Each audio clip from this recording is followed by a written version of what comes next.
You were offered almost 20% annual interest on a deposit that was supposed to stay locked 1-for-1 to the US dollar.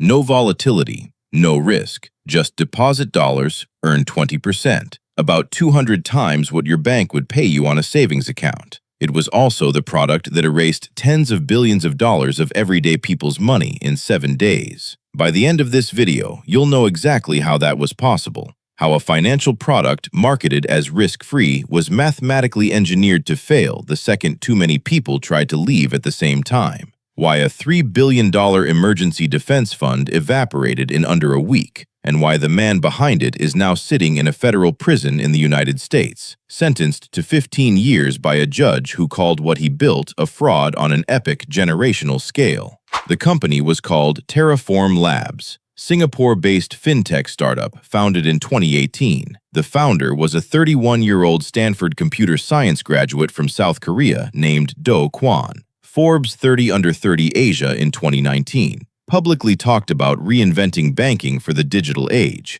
called his skeptics names on Twitter, once made a public bet of $1 million, then raised it to $10 million, that his system would not collapse. Before all of that, Kwon had worked at Apple, then Microsoft. Both stints lasted only a few months each, not because he failed, because neither felt large enough. He didn't want to work inside someone else's future. He wanted to be the future. So he went back to South Korea in 2015, spent 3 years building and discarding ideas, and landed on what he believed was the most important unsolved problem in finance, creating a form of digital money that held a stable value without needing a bank to back it. By 2019, the product had real adoption. 15 e-commerce companies across Asia had signed on. A payments platform called Chai was processing real transactions for real users in South Korea. Kwon was on stages across the world explaining why his system was different, smart, inevitable. And then he introduced the thing that would make Terraform famous and eventually destroy it, a deposit service called Anchor Protocol. Put your money in, earn roughly 20% interest per year, guaranteed. At the same time, the average savings account in the United States was paying about 0.07%, 200 times the going rate. You're supposed to ask the obvious question, where does the 20% come from? The official answer was interest from borrowers, yield from collateral. The real answer was simpler and more dangerous. Anchor was not a savings account. It was a yield reserve burning through cash to look like one. By early 2022, depositors outnumbered borrowers roughly 4-to-1. 4 people trying to earn the 20% for every 1 person paying anything close to it. Industry estimates of the daily burn varied. Internal critics cited figures approaching $7 million a day. Either way, the floor under the 20% was a finite pile of money racing against a clock nobody was reading out loud. In February of 2022, Kwon refilled the reserve. $450 million dropped in to keep the yield alive a few more months. Weeks later, a non-profit called the Luna Foundation Guard bought approximately $1.5 billion of Bitcoin to defend the system's price. By early May, that reserve had grown to around $3 billion. The math was bulletproof going up. On the way down, it became something else. The product ran on 2 linked tokens. Think of them as units of value that exist as balances on a network of computers, the same way the dollars in your checking account exist as a balance on your bank's database. No physical version, just numbers on a system. The first was called UST, always meant to equal $1. Stable, predictable, the kind of digital deposit you'd hold if you wanted modern financial infrastructure without the wild price swings everything else in the industry was known for. The second was called Luna. Luna's job was to absorb volatility. The software rule was this: if too many people wanted UST, the system would permanently destroy some Luna to create more UST.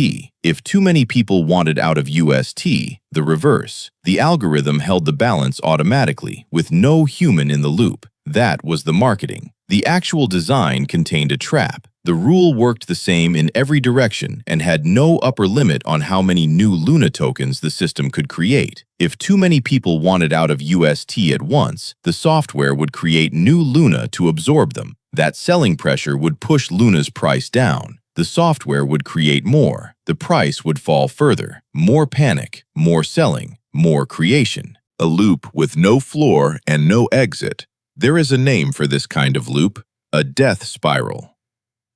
The other fatal design choice was somehow even simpler. The fatal feature wasn't the algorithm, it was the withdraw button with no waiting period. Depositors could exit Anchor at any time. No queue, no delay, no friction. Traditional banks have legal liquidity requirements for exactly this reason. Anchor had none. The system could have survived a slow run. Nothing in the design was built for a fast one. This had all been predicted. At an industry conference in December of 2019, an investor described, almost word for word, how this exact type of product would collapse and take ordinary savers with it. Kevin Zhou of Galois Capital publicly warned Do Kwon on Twitter that the design was heading for failure. Kwon dismissed him every time. People who worked inside Terraform Labs described Kwon as brilliant and brittle, charismatic in public, controlling in private. He micromanaged everything, and when employees pushed back, disputes ended in legal conflict. Within 1 to 2 years of founding, nearly all of the core technical team had left. Terraform became increasingly a one-man show, a single founder making every significant decision about a $40 billion system that millions of people were treating as a savings account. The warnings coming from outside were filtered through one person's judgment, and that person had a documented pattern of dismissing anyone who contradicted him. In late April of 2022, 2 weeks before the crash, Do Kwon moved to dissolve the Korean legal entity of Terraform Labs. The dissolution was approved on May 4th. Depositors either didn't notice or didn't believe it mattered. It mattered. May 7th, 2022. Someone moved. A series of large, coordinated UST sales hit the open market. On-chain data, publicly visible on the network's transaction record, showed the timing was precise. Researchers noted the activity was executed at the exact moment Luna was most exposed. One analysis cited approximately $84 million dumped through one trading channel, followed by over $100 million more through the largest digital asset exchange in the world. The total withdrawals from the deposit system in the days that followed ran into the billions. Who was behind it remains officially unknown. A large hedge fund is the leading theory. No charges have ever been filed. The moment UST's price slipped below $1, the algorithm did exactly what it was designed to do. It began creating new Luna tokens. Luna's price fell. More holders panicked and sold their UST.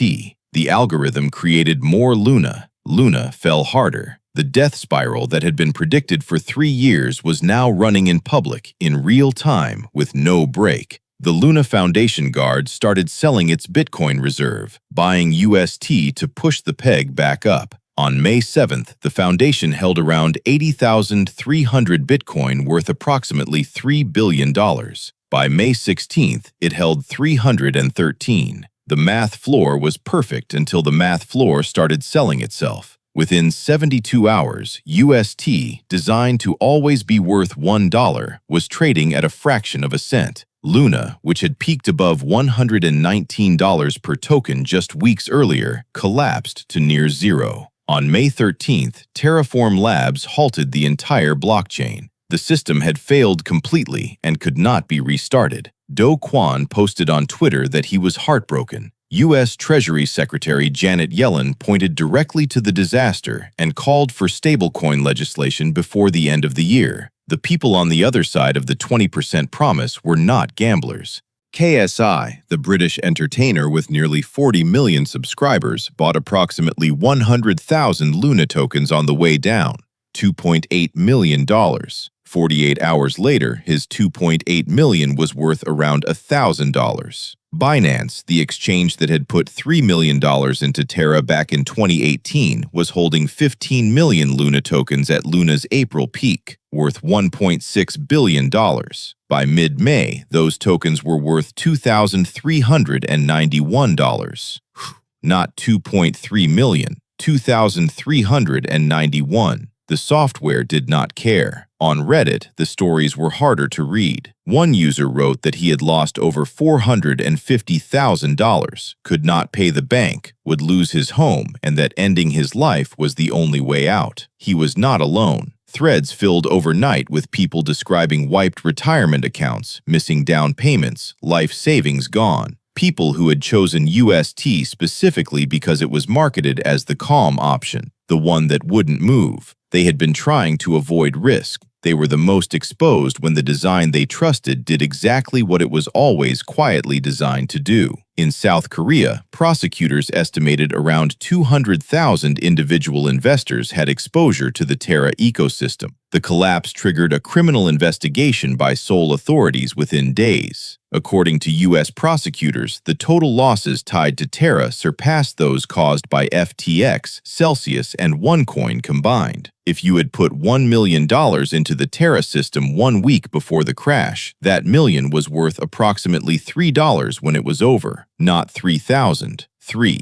After the collapse, Do Kwon did not hold a press conference. He did not address the hundreds of thousands of people who had lost their savings. He left South Korea quietly and disappeared. For months, his location was unknown. He traveled through Asia and into Europe under assumed identities. In March 2023, 10 months after the crash, Interpol issued a red notice for his arrest. He was located at Podgorica Airport in Montenegro, attempting to board a private flight to Dubai using a forged Costa Rican passport, carrying additional falsified documents. He was arrested on the spot. What followed was nearly 2 years of competing extradition claims, the United States and South Korea each filing for jurisdiction, Montenegro's courts issuing and overturning rulings multiple times. On December 31, 2024, Do Kwon was handed over to FBI agents and flown to the United States. 8 months after arriving in American custody, Do Kwon stood in a Manhattan federal courtroom and said, "What I did was wrong. I want to apologize for my conduct. I take full responsibility." He pled guilty to wire fraud and conspiracy to commit securities, commodities, and wire fraud. 4 months after that, on December 11, 2025, U.S. District Judge Paul Engelmeyer sentenced him to 15 years in federal prison, more than the 12 years prosecutors had requested and far more than the 5 years his defense had argued for. The judge said Kwon had chosen to lie. What the court record had revealed was not a story of overconfidence or bad luck. Prosecutors demonstrated that in May 2021, a full year before the public collapse, UST had briefly slipped below its $1 peg. The algorithm had not fixed it. Do Kwon had secretly arranged for a high-frequency trading firm to buy millions of dollars of UST to artificially restore the price. Then he told investors the algorithm had worked perfectly on its own. He knew the system had failed. He hid it. Money continued pouring in for another 12 months before everything came apart. There is no 20% yield without counterparty risk. Only better marketing on the counterparty. If a savings product is paying you 200 times the going rate at the same or lower risk, that gap is being paid for by something. A reserve fund burning down, the next depositor, a future version of you who didn't get out in time. The math is always closed. The only question is who closes it. Terra was sold as a bank. It was never a bank. A real bank has capital requirements, deposit insurance, withdrawal queues, and regulatory oversight built to slow down exactly the kind of panic that destroyed Terra in 72 hours. Terra had a marketing team and an algorithm. The algorithm was bulletproof. The trap door was you. Thank you for watching.